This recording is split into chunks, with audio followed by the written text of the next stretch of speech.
سمعي لي التقرميشه ديال الدنجال او الباذنجان. يا سلام يا سلام، ما نقولش لك ما عليك الا تبعي الفيديو باش تعرفي على الطريقه والمكونات كيفاش درتيها تصيبتهم على هذا الشكل. هذا كيجيو بحال الحوت، شتيهم ما تقوليش واش الدنجال هذا. يلا تابعي الفيديو من الاول حتى الاخر باش نتعرفوا على الطريقه. بسم الله على بركه الله نبداو. كيجي خطير خطير، ما نقولش لكم يا عباد الله على القرمشه اللي فيه والنسمه اللي فيه. ما تقوليش واش الباذنجان هذا، تقولي واش الحوت كتاكلي الحوت. يلا ما عليك الا تبعي الفيديو.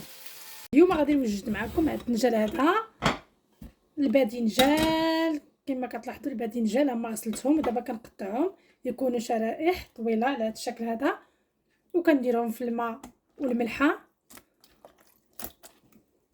وغادي نوريكم كيفاش غادي تستعملوا هذا، ترافقوا الحوت ديالكم اولا تاكلوه هكاك اولا اللي بغيتو نتوما. بما ان الصيف قرب كنبغوا المشويات بزاف، تنبغوا سلطات، تنبغيو بزاف د الحوايج. ما عليكم الا تبعوا الفيديو باش نوريكم الطريقه كيفاش ترافقوا، كيفاش ديروا التتبيله لهاد الدنجال. انا غادي نخليه واحد 10 دقائق ونرجع معكم. كنكمل على الطريقه هذه. الا عندكم هاد القطعه هذه كتقطع لك شرائح متساويه ورقيقه في نفس الوقت. بديت ديرهم رقاق ديرهم، بديت ديرهم غلاط ديريهم على حساب، لان كدوري هاد فيها هاد البطون هذا كدوري الا بغيتي ديرها رقيقه ولا بغيتيها مزيره بزاف. انت لك الاختيار، وعندها واحد الموس ديالها ماضي.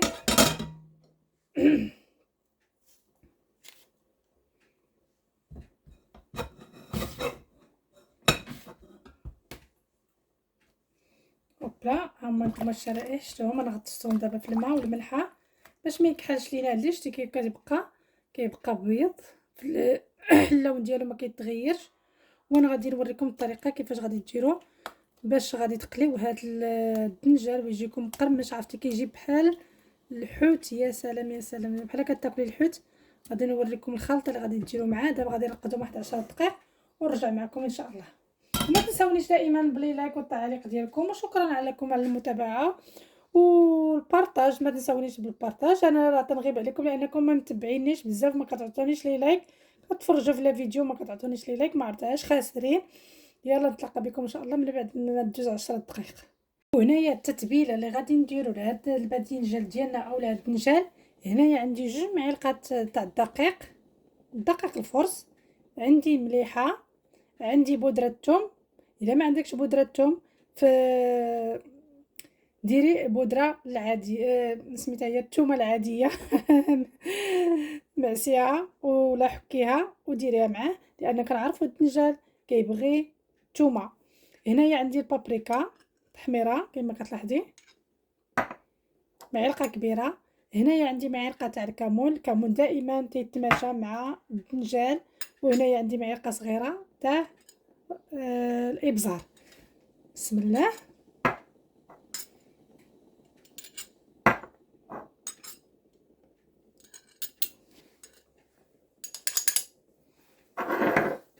خلطوا هاد المكونات كلهم، عاد غادي نضيف عليهم الماء. خلط هاد النواشف كلها بعدا باش تنسجم مزيان، وغادي نضيف ليها الماء. هنايا غادي نضيف ليها الماء تدريجيا ونشوف الخليط ديالي لاباط ديالي.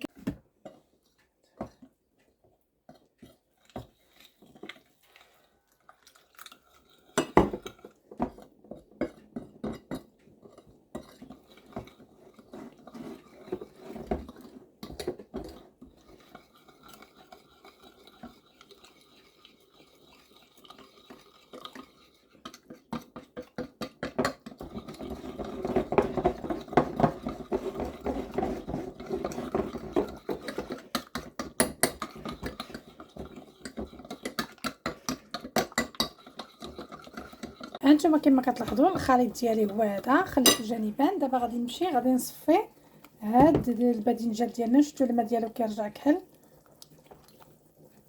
ونديرهم في واحد الشبيكه نخليهم يتسقطروا مزيان.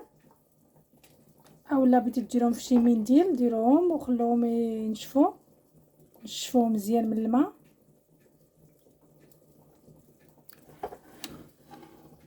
نديرهم في الشبيكه بحال هكا،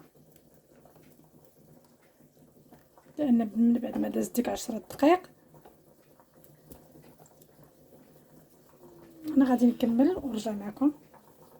هنايا درت المقله ديالي فيها الزيت، وهنايا عندي لا شابلور. كما كتلاحظوا انا عندي الباغيط اولا الكومير كتخلوه حتى يباس لكم. داكشي اللي كيشيط لكم الخبز اللي كيشيط لكم كتحمري شويه في الفران وكتهرمشيه بحال هذا الشكل هكا وكيعطيك هكا بلا ما نشري. انا دائما معمره عندي قرعه كما كتلاحظوا كناخذ كيسالي ليا وكنعاود ندير نحمر شويه تاع الباغيط الخبز، وكندير كنستعملو دائما بحال هكا في الحوت ولا بطاطا ولا اي حاجه كنديرو.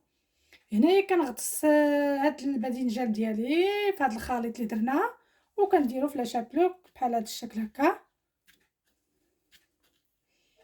وكنديرهم في المقلاة اللي كتكون سخونه.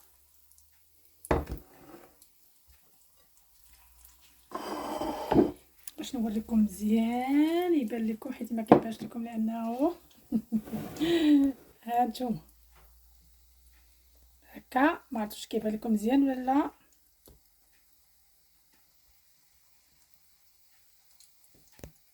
كناخذ الدنجال ديالي من بعد ما تسقطها مزيان كنديرو في هذا الخليط اللي قلت لكم ديال الدقيق مع دوك التوابل، وندير هنايا في لا شابلور هكا. راه كيجي خطير خطير يا البنات، غير جربوه. راه ديك الريحه تاع الثوم ومع الكمون كيجي خطير بحال كتاكلوا الحوت. ما تعرفيش واش الدنجال هذا بما ان الدراري الصغار ديالكم ما كيبغوش الدنجال، هاد الطريقه هذه غادي تنفعكم باش تصايبوه ليهم، ما غاديش يشبعوا منه صافي. انا درتو وجربته وكنعاودو معكم دابا. قلت لي مالا ما نشاركش الناس بما ان الصيف قرب، نجرب معكم هذا الوصفه، ماشي نجربها معكم نشاركها معكم. هانتوما شفتوا هاد الطريقه هذه طريقه سهله ما فيها لا بيض لا والو، ما ديروا لا بيض لا والو، غير هذا الخليط هذا كيعطي واحد القرمشه يا سلام ما نقولش لكم.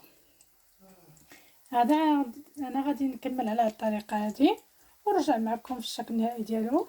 انا غتشوفوهم كيتحمروا، وملي غادي نشوفوهم يتحمروا لنا غادي نقلبهم على الوجه الثاني ونتلاقى بكم ان شاء الله من بعد.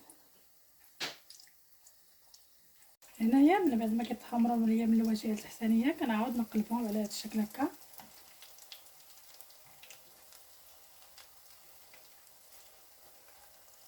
ونخليهم يكملوا الطياب.